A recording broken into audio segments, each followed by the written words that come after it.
साथियों नमस्कार, मैं हूं त्रिनाथ और आप देख रहे हैं ई रेडियो इंडिया। कहते हैं कि जो हमारा संविधान है वो हमें बोलने की आज़ादी देता है, अपनी अभिव्यक्ति की आज़ादी देता है और हमें अपने देश में कहीं भी इक्वल तरीके से हर तरह का प्रोटेक्शन करने की आज़ादी देता है। लेकिन क्या होगा जब हमारी आज़ादी में कोई खलल पड़ेगा?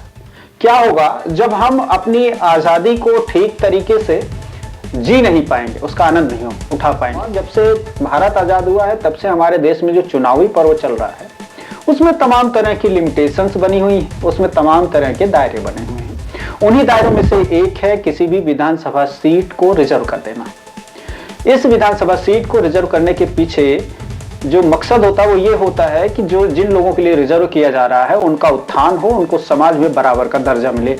लेकिन कई बार ऐसा होता है कि वो समाज बराबरी पर आ जाने के बावजूद भी लगातार वो व्यवस्था बनी रहती है, जिसका विरोध कर पाना स्थानीय लोगों के लिए बड़ा मुश्किल होता है और उसको झेलते रहना भी बड़ा मुश्किल होता है। इन्हीं चीजों पर बात करने के लिए उत्तर प्रदेश कांग्रेस कमेटी के किसान मोर्चा के प्रदेश अध्यक्ष जगदीश सिंह जी हमारे साथ हैं। बहुत बहुत स्वागत है सर आपका। पहला सवाल मेरा यही है कि जो विधानसभा क्षेत्र में लड़ाई की बात चल रही है, जो इसके जो रिजर्वेशन की बात चल रही है, उसको लेकर के कब से आप लड़ाई लड़ रहे हैं और इसको जब आपने फाइल किया था तो आपके दिमाग में क्या कुछ चल रहा था? नमस्कार, आपके सभी दर्शकों को नमस्कार करते हुए, जैसा कि आपने बताया कि लोकतंत्र के पर्व में लोकतांत्रिक अधिकारों के लिए लगातार संघर्ष चल रहा है और ये संघर्ष इसलिए होता है कि लोकतंत्र इसी से मजबूत हो। विडंबना यह है कि हम लोग जिस क्षेत्र से हैं, जिस विधानसभा क्षेत्र से हैं, इस विधानसभा को आज़ादी से आज तक आरक्षित क्षेत्र में ही रखा गया, या कहिए सुरक्षित क्षेत्र कहिए। उद्देश्य इसका संविधान की आर्टिकल 332 के माध्यम से एम्पावरमेंट करने का था और एम्पावरमेंट इक्वालिटी लाने के लिए था, यानी सशक्त करना और एक समान करना, यही उद्देश्य था।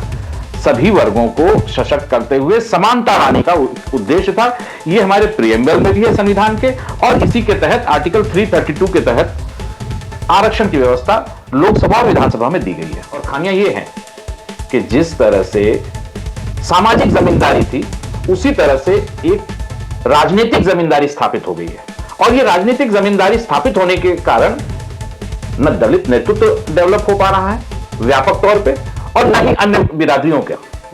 जब तक सामाजिक रूप से समानता देने का उद्देश्य की पूर्ति नहीं होगी तो समीक्षा की आवश्यकता है, और यह समीक्षा कानून के दायरे में करने के लिए ही परसिमन आयोग का गठन हुआ था, और 4 बार परसिमन आयोग बैठा भी है। इसके संदर्भ में यह कानून की समीक्षा करने के लिए लॉ कमीशन का गठन हुआ था। लॉ कमीशन आज भी तरह तरह की रिपोर्ट देता रहता है कि ये संशोधन चाहिए। संजोग देखिए कि कादीपुर की पीड़ा को अभिव्यक्त करने के लिए हम सब जब संघर्ष पे गए, परसिमन आयोग के समक्ष हम लोगों ने रखा अपनी बात, नहीं सुनवाई हुई, समाधान नहीं हुआ। यहां तक कि वहां बताया गया कि लॉ कमीशन ने अपनी रिपोर्ट में कहा है कि यह आरक्षण चक्रानुक्रम होना चाहिए। लॉ कमीशन की रिपोर्ट है कि चक्रानुक्रम होना चाहिए, लेकिन परसिमन आयोग ने सुना नहीं। मजबूरन 2011 से इलाहाबाद हाईकोर्ट की लखनऊ बेंच में रिट दाखिल है, MISB 6153/2011 ये दायर है और संघर्ष चल रहा है। से ये आपने रिट पिटीशन दाखिल की है, तब से अब तक इसमें क्या सुनवाई हुई है और अब किस मुकाम पर है? क्या ये 2011 से शुरू हुआ सफर 2024 तक आ गया है? क्या इसमें कुछ उपलब्धियां मिलने के आसार हैं या ऐसे ही चलता रहेगा कारवां? प्रत्येक संघर्ष का मुकाम होता है, और मुकाम होता है कि परिणाम, सफलता, और उस सफलता और परिणाम में परिवर्तन निहित होता रहता है। तो परिवर्तन तो विश्व का, प्रकृति का नियम है, परिवर्तन होगा, निश्चित होगा, और यह संघर्ष उसी परिवर्तन को प्राप्त करने के लिए 2011 से चल रहा है। निश्चित तौर पे सफलता मिलेगी। इस संघर्ष में सुप्रीम कोर्ट की भी यात्रा करनी पड़ी। अच्छा। और सुप्रीम कोर्ट में डायरेक्शन आया कि अतिशीघ्र सुना जाए। जी। अफसोस ये कि सुप्रीम कोर्ट ने भी डायरेक्शन अतिशीघ्र दिया, लेकिन समय सीमा नहीं बांधी। अच्छा। सुप्रीम कोर्ट अगर समय सीमा निर्धारित कर देता कि इतने दिनों में इसको निर्धारित कर दीजिए, 6 महीने में, 1 साल में अगर निर्धारित कर देता, समय सीमा दे देता, तो तो कितने दिन हुए सुप्रीम कोर्ट में ये आपके गए हुए? सुप्रीम कोर्ट में गए भी तकरीबन 7 साल हो गया। तो रीअपियर तो हो जा सकता है, परंतु वहां सुप्रीम कोर्ट जाने के लिए कुछ न कुछ ऑर्डर चाहिए हाई कोर्ट का। जैसे हमने सुप्रीम कोर्ट जाने के लिए पहले हमने उस चीज को इस्तेमाल किया कि हमको इसको एक्सपेडाइट कर दीजिए, और एक्सपेडाइट करने की एप्लीकेशन मेरी खारिज की हाई कोर्ट ने। तो उस एस्पेक्ट को लेके हम सुप्रीम कोर्ट गए थे।